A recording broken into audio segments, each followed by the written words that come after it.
We continue with the Starsiege universe in this video by covering the history of the colonial rebels, from the beginning with how the colonies survived during the fire, and ending with the final confrontation between Martian rebels and Imperial knights on Mars.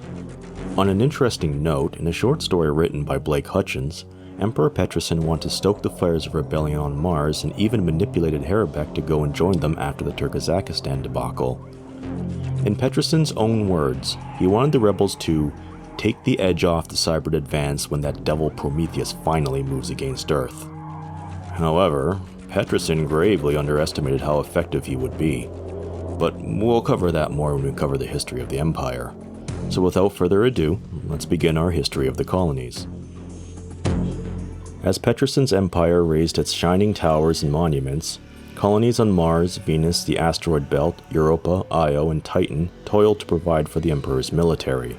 Colonists were independent people used to hardship and sacrifice, but Terran stereotyped them as ignorant rustics. When discontent first stirred on Mars, Petrison allowed his Imperial police to crack down hard. It proved a costly mistake. On the abandoned frontier, the fire devastated colonial humanity. On Venus, surviving settlements fought each other for food and parts.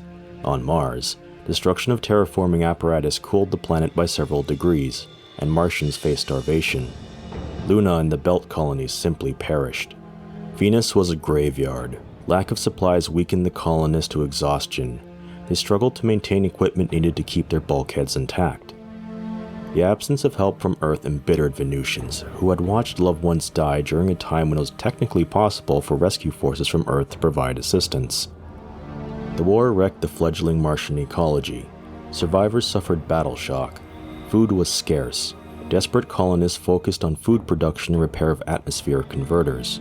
Earth offered no aid, despite numerous pleas for help. Thousands starved, but Martians gained strength from their trials. They dug in and rebuilt, all the while watching Terran broadcasts that celebrated victory over Prometheus and the establishment of a great human empire. When help came at last in the 2660s, the colonists nevertheless welcomed their rescuers eagerly. However, these sentiments changed as corporations reclaimed old territory without regard for colonial efforts. As new police settled in under the Emperor's authority, and as Terran workers streamed in to work the mines, stunned colonists quickly grew resentful of Dirtborn arrogance, and the immigrants eventually adopted native views as they, too, suffered imperial prejudice. But Earth desperately needed raw material, so Venus and Mars once again boomed. As arcs and atmospheric converters went up again, however, colonial veterans of the fire quietly stockpiled equipment, food, and weapons. They taught their children the true lesson of the Cybrid Wars. Dirtborn could not be trusted. Earth would forsake the colonies again. From their beginnings, colonists developed a love-hate relationship with Earth, a cantankerous distrust of authority mixed with a certain yearning for the rich sophistication of the Earthborn. Before the fire, Martian terraforming began in the 25th century. A consortium of mining interests built great processing cities and spaceports. Chinese settlers remained few, since feng shui readings on Mars were ominous. Conversely, Pacific Rim and North American prefecture efforts blossomed into numerous small domed towns and underground communities. Only when the extent of Venus's wealth became evident did corporations encourage full colonization. Venusians congregated into arcologies, or arcs, communal settlements designed with massive bulkheads against the Venusian environment. The Oberwind made shipping off-world expensive, so corporate sponsors constructed surface refineries. Excellent hazard pay made Venus attractive. It became a haven for independent souls seeking to found new societies. Arcs developed different laws and customs, but corporations paid little attention so long as profits remained high. Imperial governors easily saw that native Martians thought little of the Empire. When Martians tried to obtain an independent seat on the Imperial Council in 2697, the Emperor rejected their petition. Colonists shrugged and began to restock their hidden tunnels. Tensions between Dusters and Dirtborn stayed quiet until 2770. In the meantime, a stereotype of the Martian Duster evolved in the Terran mind. Crude, hard-working, tough as nails, and independent. Dust Bunny, or Dust Squatter, became pejorative ways of referring to Mars natives, often linked to a demeaning view of Martian talents for scrounging and salvage. The Dusters gritted their teeth and became more distant and laconic toward their Imperial cousins. A peculiar inspiration. During the Fire's years of solitude behind creaking steel and metaplast bulkheads, Venusians learned to distract themselves with drama and poetry. After the Empire re-established contact, Venusians continued to create. Theaters, salons, and literary academies blossomed in the Arcs, as the hellish planet became a haven for artists seeking inspiration. The well continued to deepen. Venusian art rocketed upward with the release of The Long Wait, a docudrama of the Fire that swept all major awards in 2752. The haunting music of Heinrich Salis enchanted millions with sound sculptures laid over the acid hiss of the Venusian atmosphere. The salons glittered with genius. Pale young men and women, curls and derns, sipping strong coffee in cramped Venusian cafes and arguing over poetry came to epitomize imperial cool. The colony moons.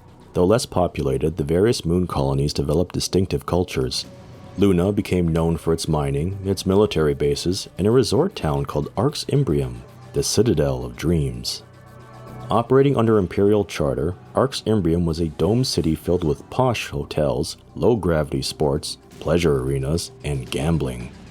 Europa and Titan held extensive mining colonies, inhabitants usually working brutal 2-year shifts before returning to Terran space for a year. Several research stations used these colonies for supply centers.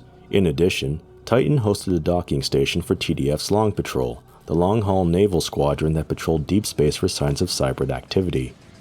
Titan, Io, and Europa were the farthest settlements established by humanity. The Emperor provided police more to back up corporate law than any imperial law. Off-duty miners spent much of their time drinking in seedy company taverns and gambling. Corporate executives, on the other hand, lived in luxurious orbital accommodations, heavily shielded against radiation. In 2770, Peterson proclaimed that the Empire would fortify only Earth and Luna. The fortification proclamation cited the impossibility of mounting a defensive perimeter in the vastness of space as the reason for concentrating military assets around Earth. Imperial security tightened its grip via curfews, routine identity checks, and new methods of immediate adjudication. Tight-lipped Martians protested this loss of liberty. Even as the Emperor rejected Martian demands to loosen the proclamation's restrictions, secret cells of resistance formed on the Red Planet. These eventually fell into two groups: the Martian Liberation Front, which focused on killing imperial oppressors, and the Free Martian Alliance, which aimed to disrupt the imperial economy.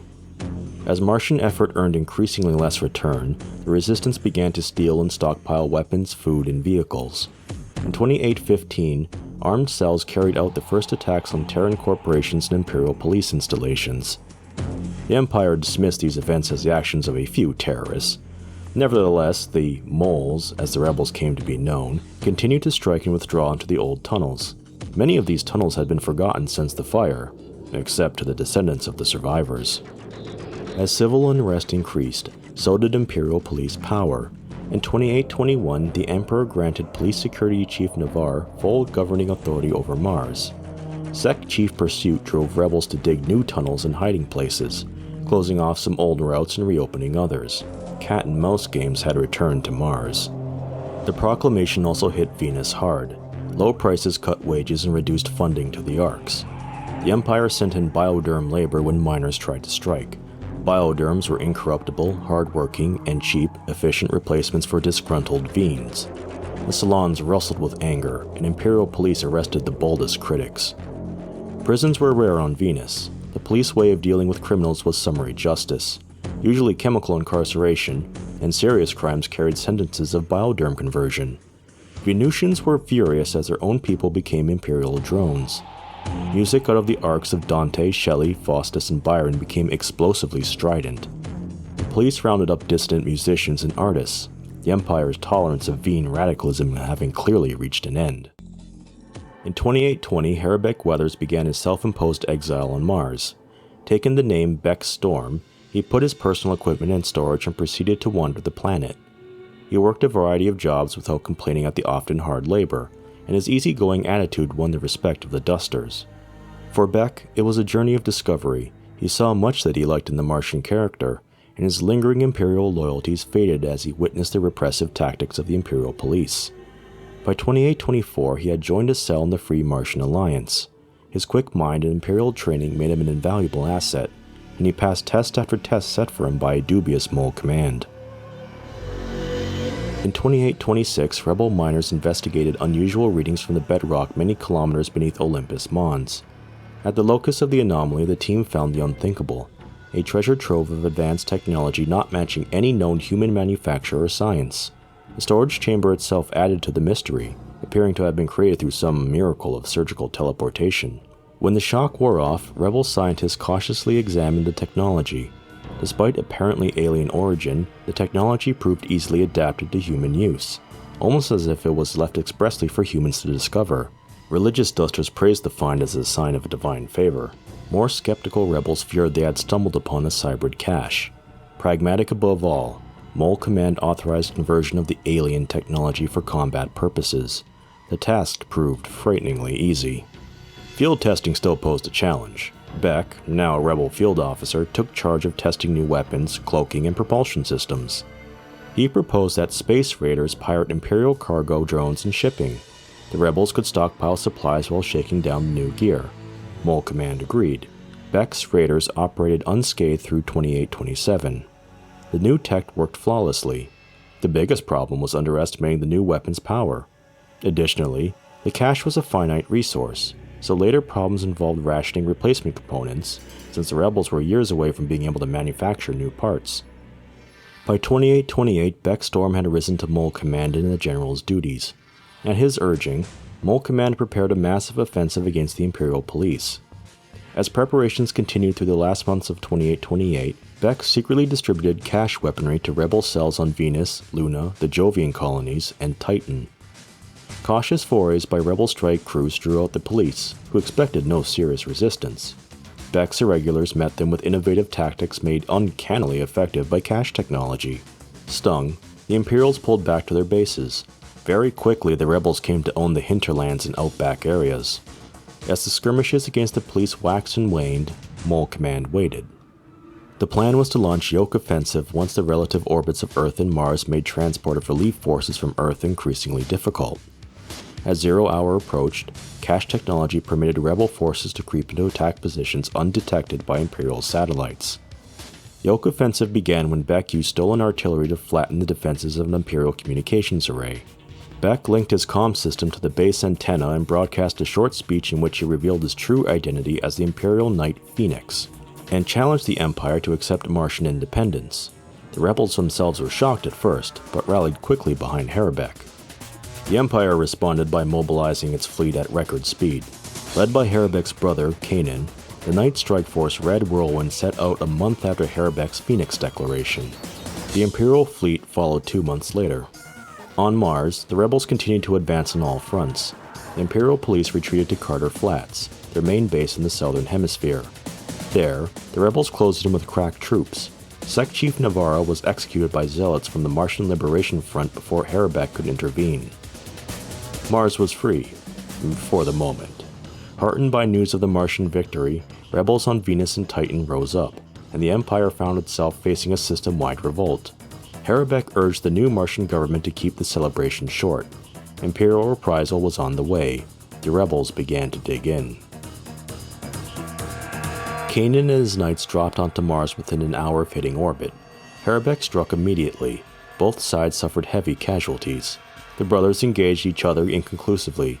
The rebels had a huge technological edge, but the knights were seasoned soldiers, far superior to Imperial police.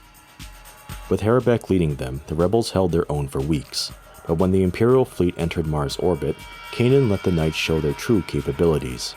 Dismayed rebels fell back, pursued by a vengeful Kanan. Then the unthinkable happened. The fleet mysteriously withdrew. Chaos broke out as TDF scrubbed landing missions and knights received garbled orders to retreat. Kanan's supply lines vanished overnight. The rebel army surged back. His command in shambles, Kanan cobbled together a rear guard to cover the route. Beleaguered swords stumbled to safety as Kanan bought time.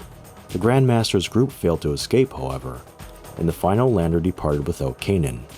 Stunned at this abrupt reversal of fortune and surrounded by hostile rebels, yet seeking an explanation for these events, Kanan finally surrendered to Harabek. The Phoenix had conquered the Icehawk.